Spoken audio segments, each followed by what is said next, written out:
You think your chemistry final is your biggest problem this semester? Think again. That's your car, and it's about to become your toughest, most expensive professor. Getting a cool car for college seems like a great idea until it's actively trying to make you fail.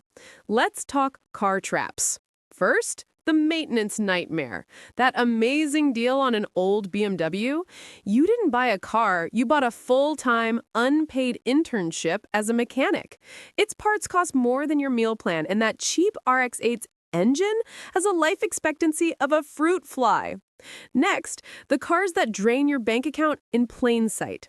Your insurance company thinks that Subaru RWX makes you a professional rally driver and will charge you accordingly. And the Jeep Wrangler?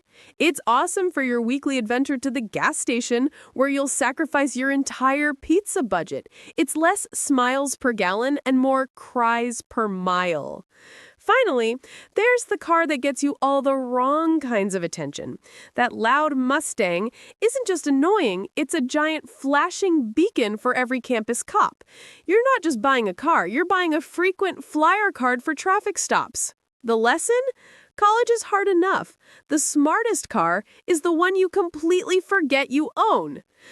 Until you need it.